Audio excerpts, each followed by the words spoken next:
சத்யா, நீ கேட்ட ஆளு இவன் தான். இவன் தான் உன் பைக்ல ட்ரக்ஸ வச்சவன்.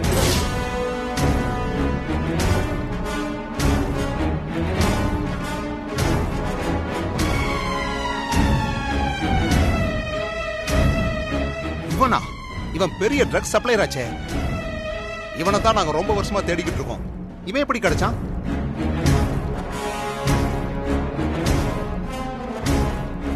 அதான் சத்யா, டிபார்ட்மெண்ட்டே பிடிக்க முடியாத ஆளை 1/2 மணி நேரத்துல சத்யா பிடிச்சிருக்கான்.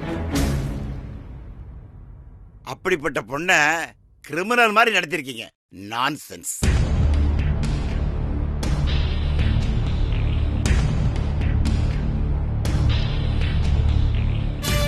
ஏய் சொல்றா, என் பைக்ல என்னத்துக்கு ட்ரக்க வச்சா? உன்னை யாராவது வைக்க சொன்னாங்களா?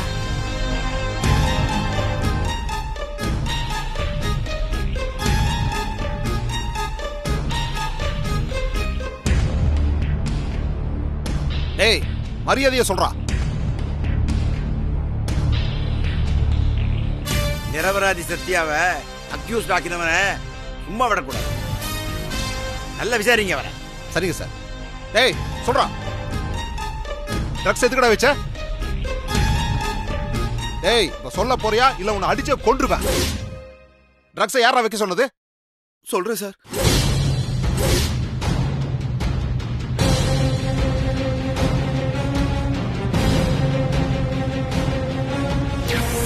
இத பாரு, ஒருவேளை நீ மாட்டிக்கிட்டா எக்காரணத்தை கொண்டும் என் பேரை சொல்லக்கூடாது.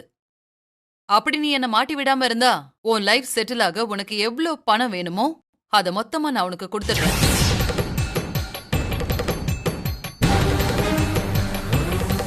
சொல்றா, என் பைக்ல ட்ரக்க வைக்க சொன்னது யாரு?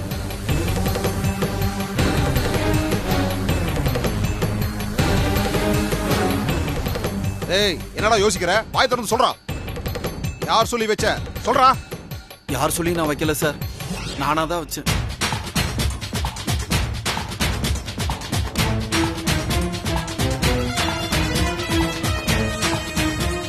ஒரு தடவை சத்யா நான் சின்ன பசங்களுக்கு ட்ரக்ஸ் விற்கிறத பார்த்துட்டு போலீஸ்ல கம்ப்ளைண்ட் பண்ணிட்டா.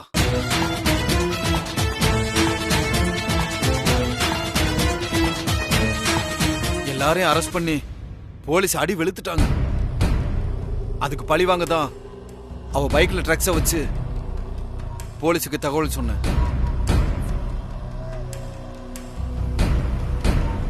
ஏண்டா நீ ட்ரக்ஸ் வச்சு விளையாடுறதுக்கு நாங்க தான் கிடைச்சோமா? சரி சரி, இவனே ஒத்துக்கிட்டா. இவனை ரிமைண்ட் பண்ணுங்க, சத்யாவை ரிலீஸ் பண்ணுங்க. இதான் என்னோட தீர்ப்பு.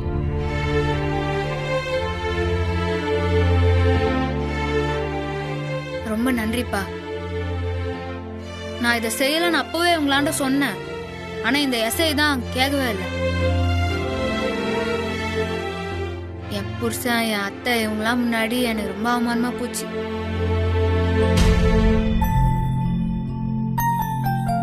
யோ, சத்யா நிரபராஜ்னு தெரிஞ்சிடுச்சுல்ல. ஆனா போன மானம் திரும்பி வருமா? புருஷ வீட்டுல வாழ போன பொண்ண இப்படி அசிங்கப்படுத்திட்டீங்களே. அவங்க குடும்பத்துல இந்த பொண்ணை பத்தி என்ன நினைப்பாங்க? மன்னிச்சிருங்க சார். Sorry sir. யோ, சாரியை கொண்டு போய் எங்கேயா போடு. இங்க பாரு, எப்படி அத்தனை பேருக்கு முன்னாடி ஜீப்ல இருந்து கூட்டிட்டு வந்தியோ அதே மாதிரி ஜீப்ல ராணி மாதிரி உட்காத்தி வச்சு அந்த ஏரியாக்காரங்க பாக்குற மாதிரி வீட்டுல போய் டிராப் பண்ணிட்டு வா.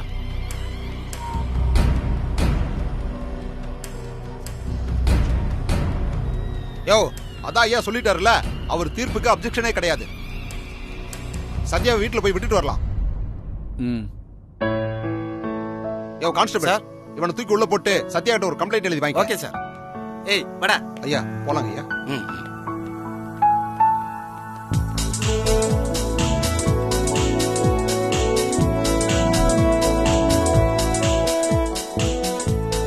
எஸ்ஐ, நீ வண்டி எடு, நீங்க இறங்க.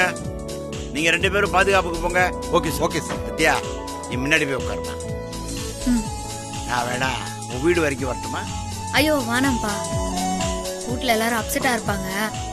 இன்னொரு நாள் நான் விருந்து ரெடி பண்றேன், அப்ப வாங்க. சரிம்மா, போயிட்டு. சரி நான் வரேன். போயிட்டு.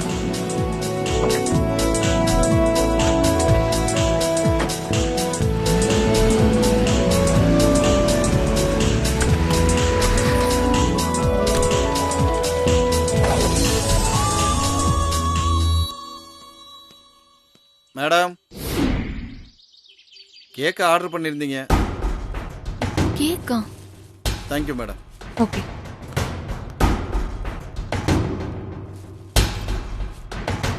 என்ன மேடம், கேக் ஆர்டர் பண்ணிருந்தீங்களா? ஆமா. என்ன மேடம், இன்னைக்கு ஏதாவது விசேஷமா? இன்னைக்கு யாருக்காவது பர்த்டேவா என்ன? ஆமா, பர்த்டே தான். யாருக்கு மேடம்? எனக்கு, பிரபுவுக்கு, ஏன் இந்த வீட்டுக்கே எல்லாருக்கும் பிறந்த நாள் தான். புரியலையே மேடம். அந்த சத்யா ட்ரக்ஸ் கேஸ்ல ஜெயிலுக்கு போக போறா. பிரபு எப்படி ஒரு குற்றவாளியோட வாழ்றதுன்னு கோர்ட்ல சொல்லி அவகிட்ட இருந்து ஈஸியா டைவர்ஸ் வாங்கிடுவான். அதுக்கப்புறம் எந்த காலத்திலயும் அந்த சத்யா பிரபுவை நெருங்கவே முடியாது. பிரபுவுக்கு இன்னையோட புது வாழ்க்கை பிறக்க போகுது. வா, நாம கேக்க வெட்டி செலிப்ரேட் பண்ணலாம்.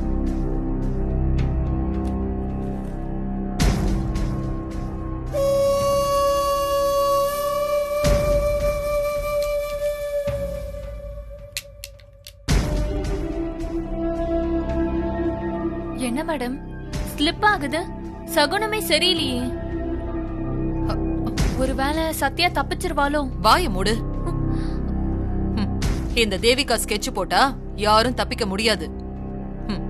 சத்யாவோட சாப்டரும் க்ளோஸ். கத்தியடு.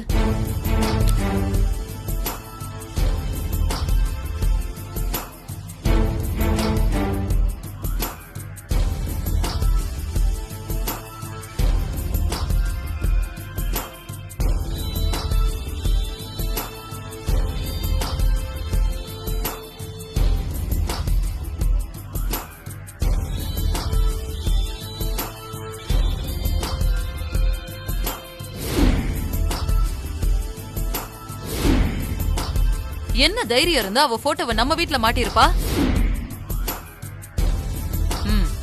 ஏய், அந்த போட்டோவை எடுத்து வெளியில தூக்கி எறி.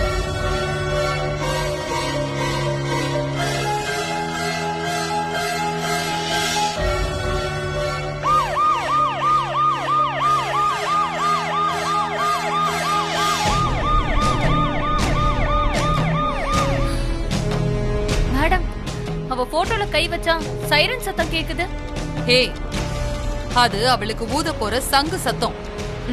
நீ அதை கழட்டி ஃபர்ஸ்ட் வீசு. மேடம், இது சங்கு சத்தம் இல்ல, சைரன் சத்தம் தான் மேடம். சைரன் சத்தமா?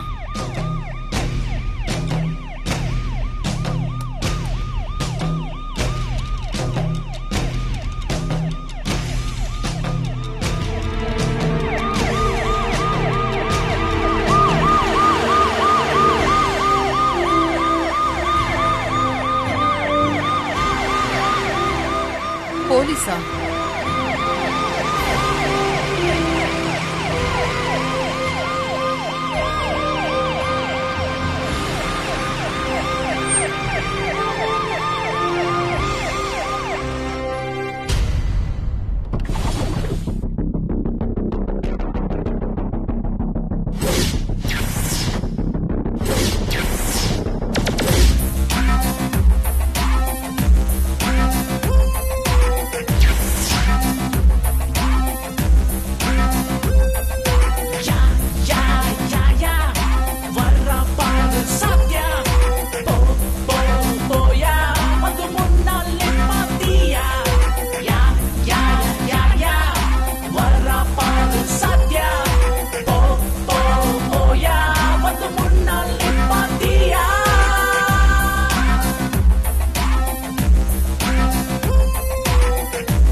சார், என்ன விஷயம்?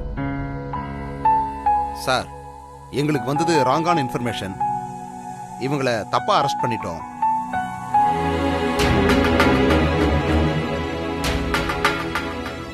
சத்யா அக்யூஸ்ட் இல்ல, நிரபராதி.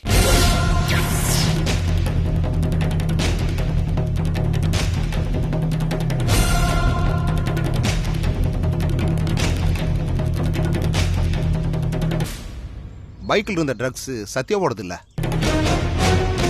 அதை வச்சவனை அரெஸ்ட் பண்ணிட்டோம். இவங்க மேல எந்த தப்பும் இல்ல சார்.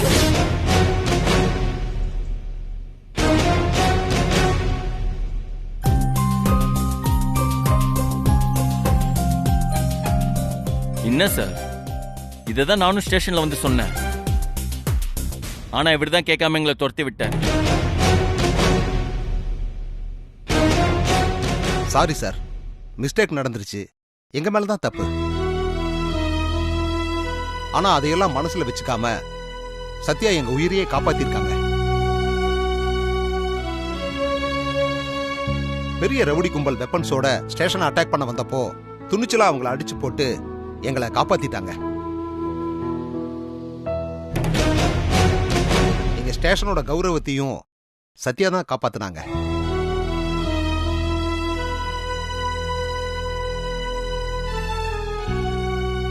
சார் விடுங்க சார். என்ன சார் அதே சொல்லிங்க? நீங்க வருஷம் பூரா பப்ளிக்க காப்பாத்துறீங்க, ஒரே ஒரு நாள் நான் உங்களை காப்பாத்த கூடாதா? தேங்க்ஸ் சொல்றதா இருந்தா உங்க எஸ்ஐ ஆண்ட சொல்லுங்க.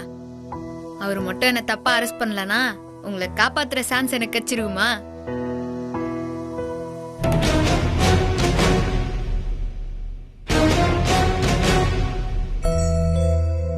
அது மட்டும் இல்ல சார், நாங்க ரொம்ப நாளா தேடிக்கிட்டு இருந்த ட்ரக்ஸ் சப்ளையரை அரை மணி நேரத்திலேயே அள்ளிட்டு வந்துட்டாங்க.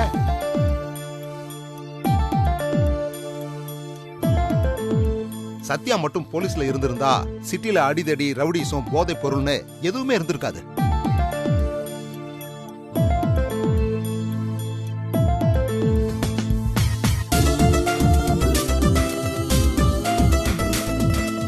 சத்யாவை ஒய்ஃபா அடைய நீங்க ரொம்ப கொடுத்து வச்சிருக்கணும் சார். இவங்கள மாதிரி வீட்டுக்கு ஒரு பொண்ணு இருந்தா போதும், இந்த நாடே நல்லா இருக்கும். சார் நான் நல்ல பொண்ணுன்னு என் அவள் பேபிக்கு ஏற்கனவே தெரியும் சார்.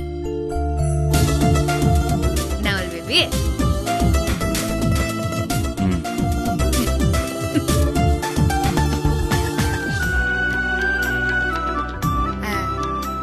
சார் என்னை கொண்டாந்து வீட்டுல விட்டதுக்கு ரொம்ப தேங்க்ஸ் சார்.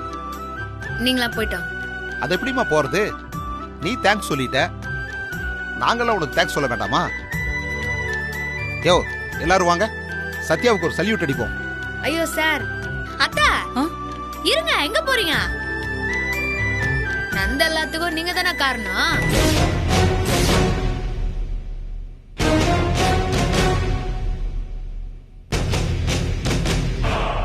நான் ஜெயிலுக்கு போனது உங்களாலதான். என் பைக்ல ட்ரக்க வச்சதுல இருந்து ஆரம்பிச்சு எஸ்ஐ என்ன அரெஸ்ட் பண்ண வரைக்கும் உங்க பங்களிப்போ அதுல இருக்குது.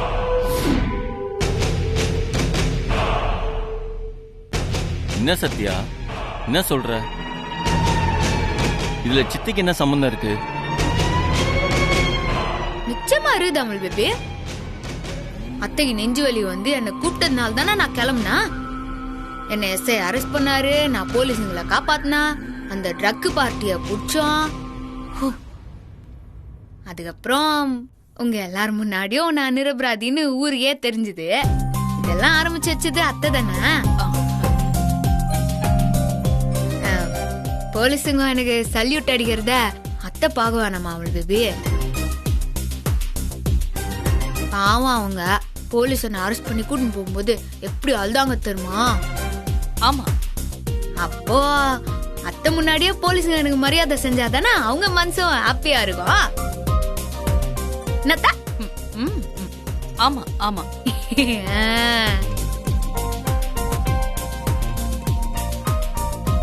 சத்யாவை பாராட்டி நம்ம ஸ்டேஷன் சார்பா சத்யாவுக்கு ஆல் சல்யூட். ஓ சார், சார் இதெல்லாம்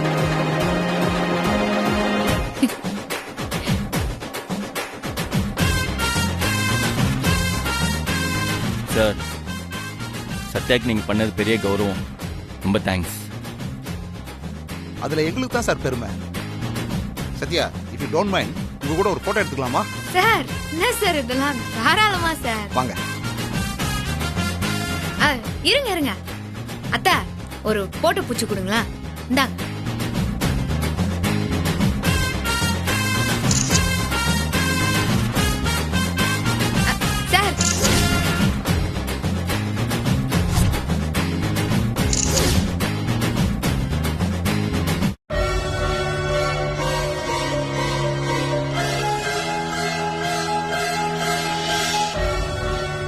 மேடம் ம், நீங்க சத்யாவை ஜெயில போட பிளான் பண்ணா அவ ராஜ மரியாதையோட வந்து இறங்குறா.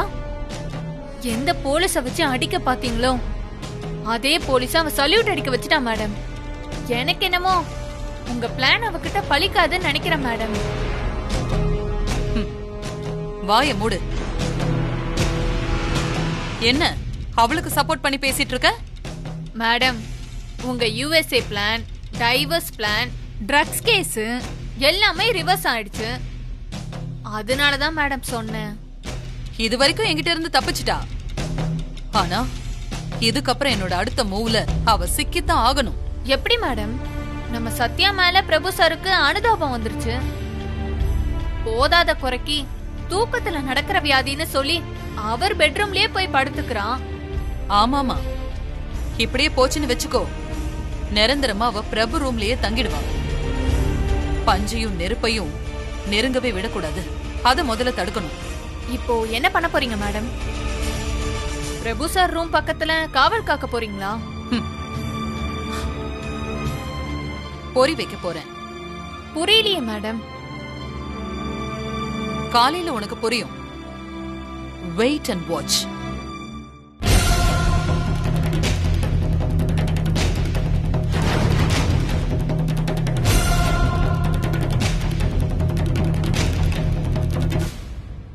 பிரபு, சொல்லுங்க சித்தி. என்னப்பா ட்ரக்ஸ், போலீஸ், ஜெயிலுன்னு நம்ம குடும்ப கௌரவம் இப்படி வீதிக்கு வந்துருச்சே. அநியாயமா சத்யா மேல பழிய போட்டு ஒரு நாள் ஜெயில வச்சிட்டாங்க சித்தி. அவன் மனசு எவ்வளவு கஷ்டப்பட்டு இருக்கும். எப்படியோ அவளை காலி பண்ண போட்ட பிளான்ல அவ ஜெயிச்சிட்டா. ஐயோ பிரபு, நீ இவ்ளோ அப்பாவியா இருக்கியேப்பா. இந்த ட்ரக்ஸ் பிளான போட்டதே சத்யான்னு நான் சொல்றேன். என்ன சித்தி சொல்றீங்க? ஆமா, நடக்கிறது எல்லாத்தையும் நீ சத்யாவோட பாயிண்ட்ல இருந்து யோசிச்சு பார்த்தனா உனக்கு எல்லாமே புரியும். நீ சத்யாவை வேண்டான்னு 5 வருஷம் ஒதுக்கி வச்சுட்ட. அத அவளால தாங்க முடியல. ஒட்டு மொத்தமா சேர்த்து வச்சிருந்த வன்மத்தையும் நீ சென்னைக்கு வந்ததும் உன் மேல காமிக்க ஆரம்பிச்சிருக்கா. அவ உன்னை பழி வாங்க போட்ட பிளான இப்ப ஒவ்வொன்னா அவ செஞ்சிட்டு இருக்கா. இல்ல சித்தி, நீ சொல்ற மாதிரி சத்யா அப்படிப்பட்டவ கிடையாது. அப்படி உன்னை நம்ப வச்சிருக்கா. நல்ல யோசனை பண்ணி பாரு. முதல்ல உன் கையால மெட்டிய போட்டுக்கிட்டா, அதே மெட்டியால உன்னை யுஎஸ்க்கு போக விடாம தடுத்தா. டைவர்ஸ் நோட்டீஸ்ல ஹாப்பியா அவ பாட்டுக்கு சைன் பண்ணா. ஜட்ஜுக்கு ஐஸ் வச்சு இந்த வீட்டுக்குள்ளேயே வந்துட்டா. கடைசியா அவ மேல உனக்கு சிம்பத்தி வரணும்னு தான் அவளோட பைக்ல அவளே போதைப் பொருள் வச்சு அரெஸ்ட் ஆயிருக்கா. அவ போட்ட பிளான் படி பாரு, நீ அவ மேல அனுதாபப்பட்டுட்ட.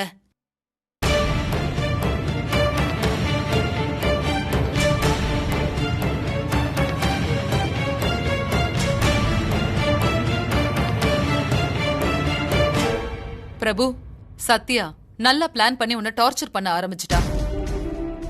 என்னையே டார்ச்சர் பண்ணும்? நான் நல்லா தானே இருக்கேன். எங்க நல்லா இருக்க?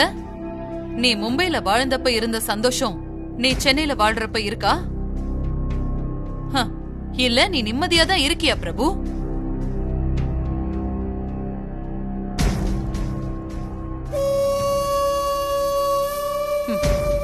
அடிதடி, போலீஸ், ஹாஸ்பிட்டல்னு இப்படி தினம் தினம் நீ அலைஞ்சுகிட்டு தானப்பா இருக்க.